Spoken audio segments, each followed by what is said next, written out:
কবিতা পাঠের সময় এখন। শঙ্কর চক্রবর্তীর কবিতা স্বপ্ন। এক ঘুমে চলে যাই নিমন্ত্রিত হয়ে ওই বাড়িটার কাছে। ভিতরে তখন স্বপ্ন তোলপাড় করে তোলে বর্ণহীন ছাতা পড়া চারটি দেয়াল। ধ্বংসের সীমায় আমি বসে আছি বাঁশি হাতে একা। আমার চোখের পাতা আব্রুহীন, শিশিরেই ভিজে থাকে ঘুমের ভেতর। আমি ভ্রমণকারীর মতো এঘর সেঘর ঘুরি। ঘুরতে ঘুরতে যাই কাকতাড়ুয়ার কাছে, ছুরি লোকান্তরিত ফোঁপানি। ঘুমের পরেও ঘুম নিয়ে হাঁটি বহুদূর, স্তব্ধ পাতা নড়ে না কখনো। এ জীবনব্যাপী আরও দৃশ্য বাকি আছে। খিলহীন ঘর থেকে আলো ছিটকে তার আঁচলের মিশকালো রং। ওই ঘরে আমি এক পথভ্রষ্ট, সারাদিন শুধু বসে থাকি রবীন্দ্র গানের কাছে। কৃতাভিষেকের পর স্বপ্ন বুঝে নিই। পালতোলা নৌকো করে ভাসতে ভাসতে ভাঙা ফেরিঘাট পেরোই তখন। এক ঘুমে যতখানি যাই নানা ঝোপঝাড় পেরিয়ে কিছুটা নির্জনতা। তারও ঢের আগে ছিল ঘরের দরজা খোলা, স্খলিত স্বপ্নের মতো সব। আমি উচ্ছ্বসিত হাত পাতি সে নবীন বাড়ি আর বিষণ্ণ রূপের কাছে। এই এক ফালি ঘুম যেন আমি পুনর্বার হারাতে না দিই। শঙ্কর চক্রবর্তীর কবিতা ছিল, কবিতার নাম ছিল স্বপ্ন। এক ঘুমে চলে যাই নিমন্ত্রিত হয়ে ওই বাড়িটার কাছে। ভিতরে তখন স্বপ্ন তোলপাড় করে তোলে বর্ণহীন ছাতা পড়া চারটি দেয়াল। ধ্বংসের সীমায় আমি বসে আছি বাঁশি হাতে একা। আমার চোখের পাতা আব্রুহীন, শিশিরেই ভিজে থাকে ঘুমের ভিতর। আমি ভ্রমণকারীর মতো এঘর সেঘর ঘুরি। ঘুরতে ঘুরতে যাই কাকতাড়ুয়ার কাছে, ছুরি লোকান্তরিত ফোঁপানি। ঘুমের পরেও ঘুম নিয়ে হাঁটি বহুদূর, স্তব্ধ পাতা নড়ে না কখনো। এরকম। পরের কবির নাম গৌরীশঙ্কর বন্দ্যোপাধ্যায়, পান্থশালায় রাত্রি। তুমি সব শুনছিলে, শুনতে শুনতে তোমার শুনতে শুনতে তোমার চোখ জলে ভরে উঠল। তুমি সব শুনছিলে, শুনতে শুনতে তোমার চোখ জলে ভরে উঠল। করুণ ছায়া পড়ল তোমার মুখে, ভয়ে জড়সড় হয়ে দূরে সরে গেলে। তারপর কাউকে দেখতে পেয়ে তার হাত চেপে ধরে বললে, আমার কান্না কেউ দেখেনি তো? বন্ধ দরজার ওপাশে এক অস্পষ্ট শব্দ শোনা গেল। বিপুল নৈশব্দে এক ধীর কণ্ঠস্বর ডাকে, তাহলে যা শুনেছিলেন সে সবই সত্যি হলো?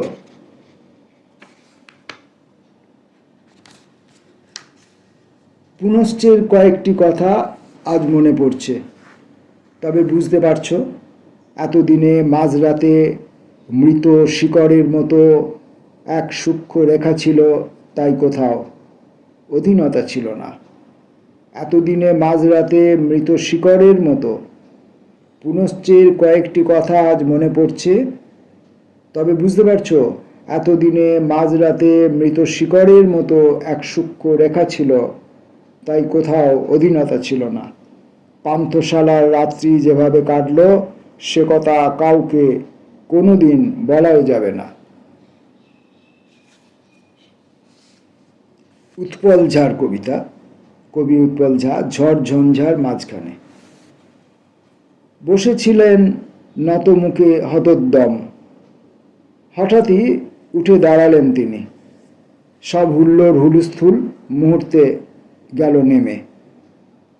এতদিন এতকাল পরে সে কি কিছু বলবে? কি বলবে সে? অপ্রতিভ সে কোনো ক্রমে বলে, দেখুন ঝড় বৃষ্টি থেমে কেমন রামধনু উঠেছে বাইরে। ছি ছি ধ্বনিতে ভরে যায় সভাকক্ষ। এই বেয়াক্কেলেটা এলো কিভাবে এখানে? সভাপতি ক্ষণিক কি ভাবলেন কে জানে। হাত তুলে বলে উঠলেন, বেশ তো, কবি যা বলছে তাই হোক, বাস্তবে যা নেই তাই দেখা যাক আজ। কাদা ছোড়াছুড়ি সে তো থাকছেই 12 মাস। সৈয়দ কৌশর জামালের কবিতা, প্রথম কবিতা ছায়া। তোমার আমার মধ্যে একটা ছায়া হয়ে উঠে দাঁড়িয়েছি আজ। তোমার আমার মধ্যে একটা ছায়া হয়ে উঠে দাঁড়িয়েছি আজ। মুখ ঢেকে যাচ্ছে আমাদের, জেগে উঠছে সন্ধ্যাকাল, প্রলম্বিত গোধূলির মায়া। ছিঁড়ে দেখি শেষ ট্রেন চলে যাচ্ছে নদীর ওপারে, এপাশে তারের কাঁটা। রিফিউজি কলোনির বাড়িঘর ছাড়িয়ে ওপারে উঠছে এক টুকরো চাঁদ, ঠিক দুঃস্বপ্নের মতো। দুঃস্বপ্ন অশান্ত হয়ে ধাক্কা মারছে গাছের পাতায়। হাওয়া হয়ে মেঘ হয়ে জেগে উঠছি আকাশে আকাশে। ভাটার টানের মতো টেনে নিচ্ছি আলো, সমুদ্র গুল্মের মতো ঢেউয়ে ধাক্কা খেতে খেতে ছায়া আঁকড়ে ধরেছে তোমাকে। সৈয়দ কৌশর জামালের পরের কবিতা মৃত মাছ।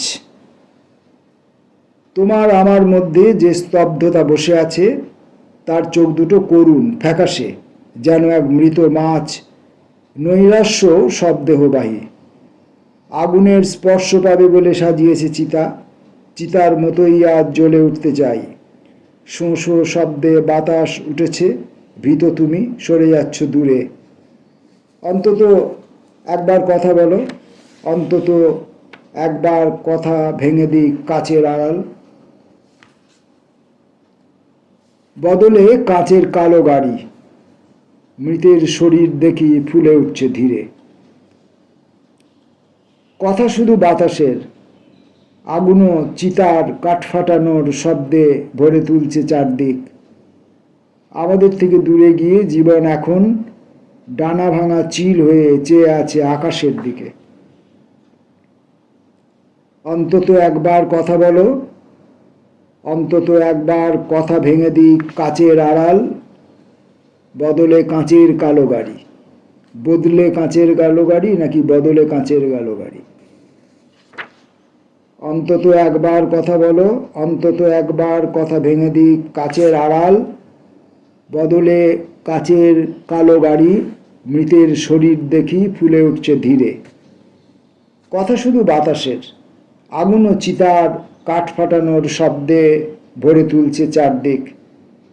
আমাদের থেকে দূরে গিয়ে জীবন এখন ডাঙা ভাঙা চিল হয়ে চেয়ে আছে আকাশের দিকে। পত্রিকা থেকে কবিতা পড়ছি। এবারের কবির নাম সুজিত সরকার, প্রথম কবিতা পূর্বাভাস। হে আমার অনাগত, তোমাকে রচনা করি আমি প্রতিদিন জীবনের খাতার পাতায়। অর্থ যার নিজেও জানি না। পরের কবিতা উত্তর। ঘুমের ভিতরে এসে প্রশ্ন করে প্রাক্তন প্রেমিকা, স্ত্রী অথবা কন্যা, কাকে বেশি ভালোবাসো? বহুক্ষণ নিরুত্তর থাকি, তারপর জড়ানো গলায় বলি, জননীকে।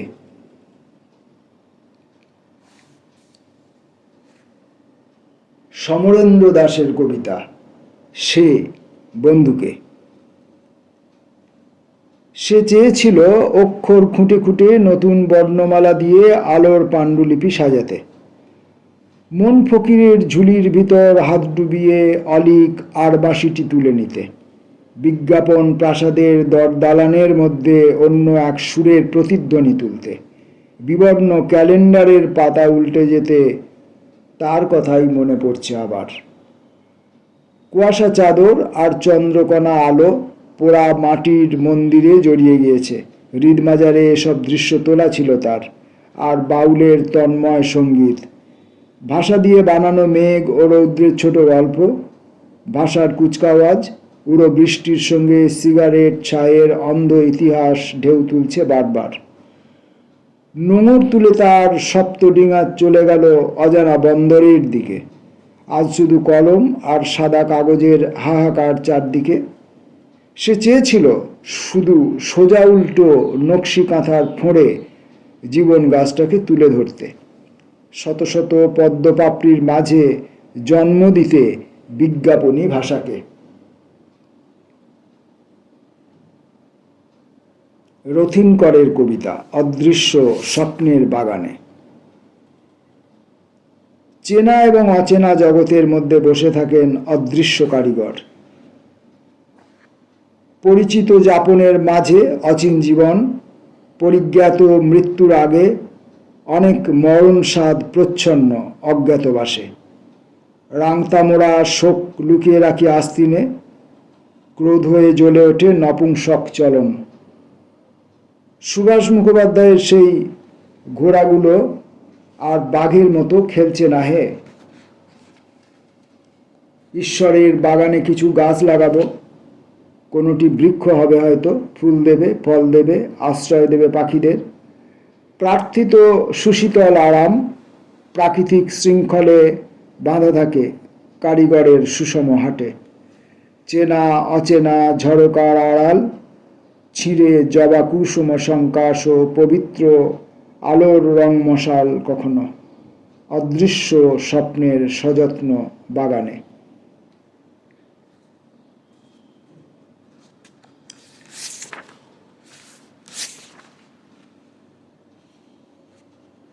পরের কবির নাম পঙ্কজ সাহা, পারাপার।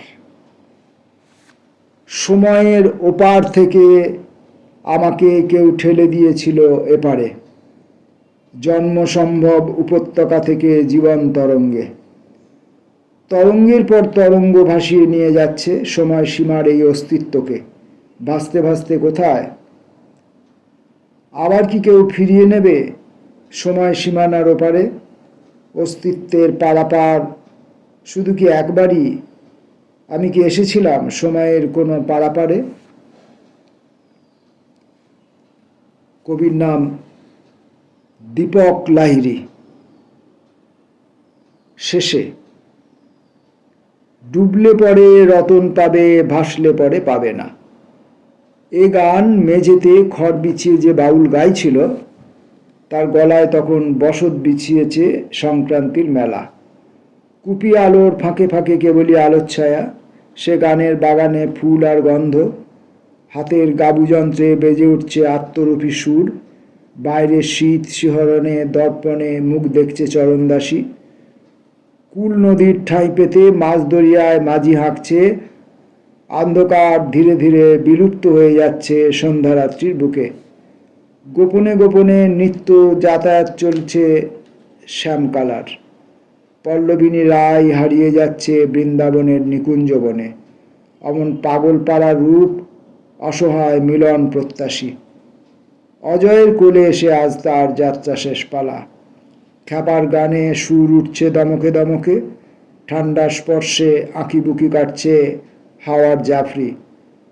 গাবুভাবের টানে অথই সংকেতে ডুব দিচ্ছে রতনের খোঁজে। ডুবলে পরে রতন পাবে, ভাসলে পরে পাবে না। এ গান মেঝেতে খড় বিছিয়ে যে বাউল গাইছিল, তার গলায় তখন বসত বিছিয়েছে সংক্রান্তির মেলা। তার গলায় তখন বসত বিছিয়েছে সংক্রান্তির মেলা। এই ছিল দীপক লাহিড়ীর কবিতা। আজকের মতো শেষ কবিতাটি পড়ব।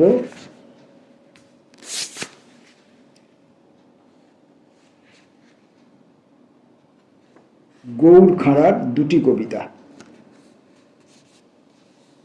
গৌর খাঁড়ার দুটি কবিতা। প্রথম কবিতার নাম নাম। কেউ রেখেছে এই নাম ভালোবেসে, প্রতীক পৃথিবীর সব নাম। একের ভালোবাসা ছড়িয়ে পড়লে পৃথিবীময়, রক্তের অক্ষর থেকে সোনার অক্ষরে ভেসে ওঠে এই নাম। আমিই রেখেছি এই নাম। হাজার হাজার বছর এই নাম ভালোবেসে ভাঙিয়েছে ঘুম। এই নাম বুকের ভিতর জেগে আছে অনন্ত সময়। আমাদের ভালোবাসা ছড়িয়ে গিয়েছে দিগন্তহীন, আমাদের ভালোবাসা পার হয়েছে অগণন দিন। আমাদের নাম, আমাদের ভালোবাসা পৃথিবীর অফুরন্ত ঋণ। গৌরখাড়ার পরবর্তী কবিতা এবং আজকের কবিতা পাঠের শেষ কবিতা পিপাসা নদীর জল। অঞ্জলি ভরে দিলে তুমি পিপাসা নদীর জল, বহু দূর থেকে এসে যে নদীটি মিশে গেল আমার বন্দরে, পূর্ণ হলো না অন্তর, অপ্রত্যাশিত মুহূর্তে এলো ভরা প্লাবন, পিপাসা বাড়িয়ে আরো দ্রুত সরে গেল নদীর অন্তরে। পিপাসা নদীর জল কবে কোন সময়ের গর্ভে বেঁধে দিল অসম্পূর্ণ বন্ধন। এই জল এত দ্রুতগামী, এই জল আকাশের অনুচর, মেঘেরা যেমন লুকোয় হীরের হার, তোমার অবুকে লুকিয়ে রয়েছে অমরাবতীর ভার। এই ছিল আজকের পত্রিকা থেকে কবিতা পাঠ পর্বের কবিতা। ফের আসবো পরের দিন।